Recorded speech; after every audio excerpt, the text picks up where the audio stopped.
When we look at how a monopoly can make profit, it's important to understand that this also goes for what we call a collusive oligopoly or a cartel. We often hear this word cartel married to the word drug, like drug cartel, but it can have a wider meaning, which is kind of how we're using it here. A collusive oligopoly suggests two things. It's an oligopoly because you have two firms that should be competing against each other.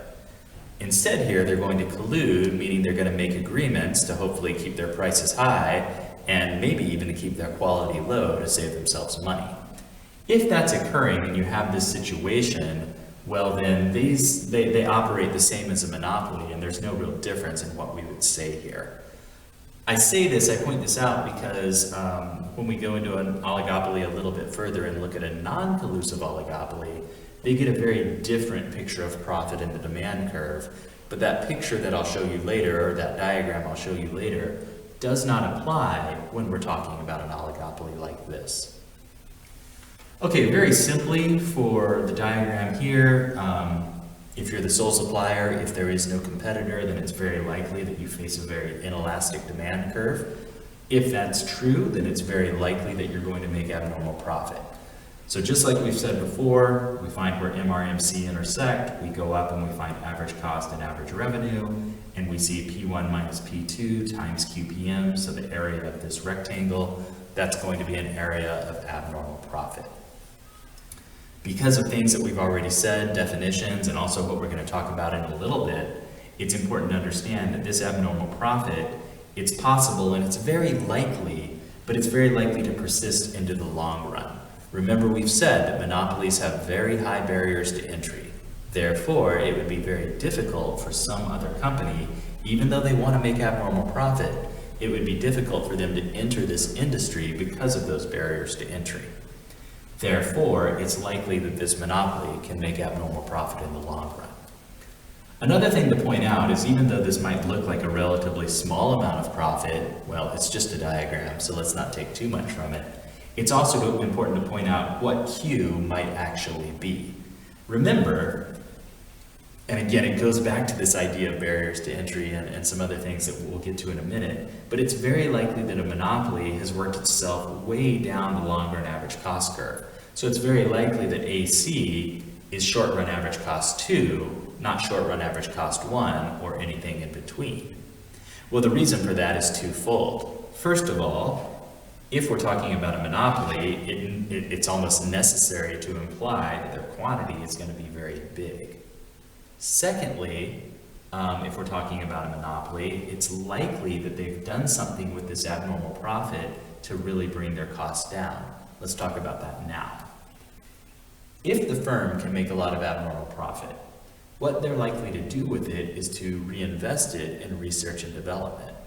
And what that means is they're going to take their abnormal profit and figure out ways to save money.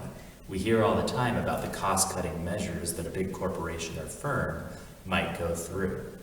So in doing that, they're constantly entering the long run and constantly moving down the long run average cost curve, that is shifting to the next short run average cost curve all the way down and through. Remember, there would be lots and lots of short run average cost curves between 1 and 2. I'm just showing 2 for simplicity.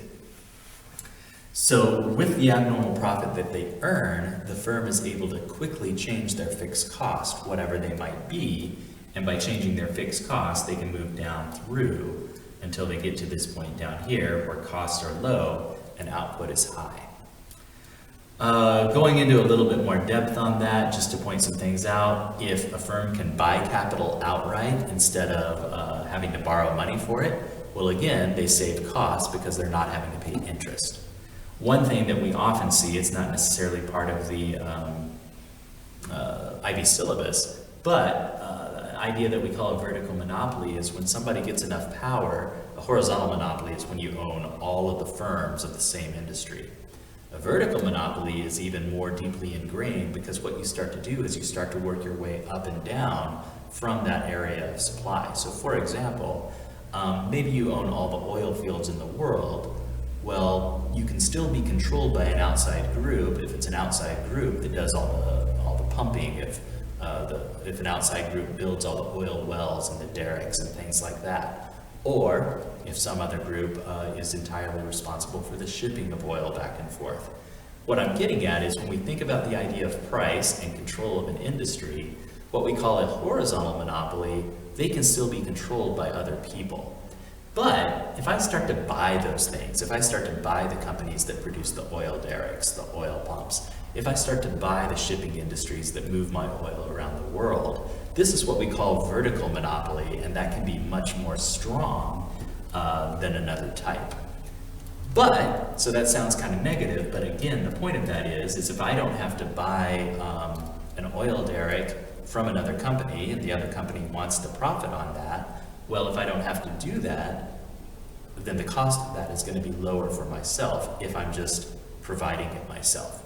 So this is what leads to the very high barriers to entry that monopoly causes. And I know the reasoning is a bit circular there, but the point is that if I own all these things and I'm doing them all myself, well then how could a startup company, how could they possibly compete with me?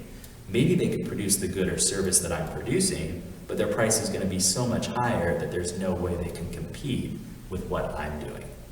If you have any questions or comments, leave them below.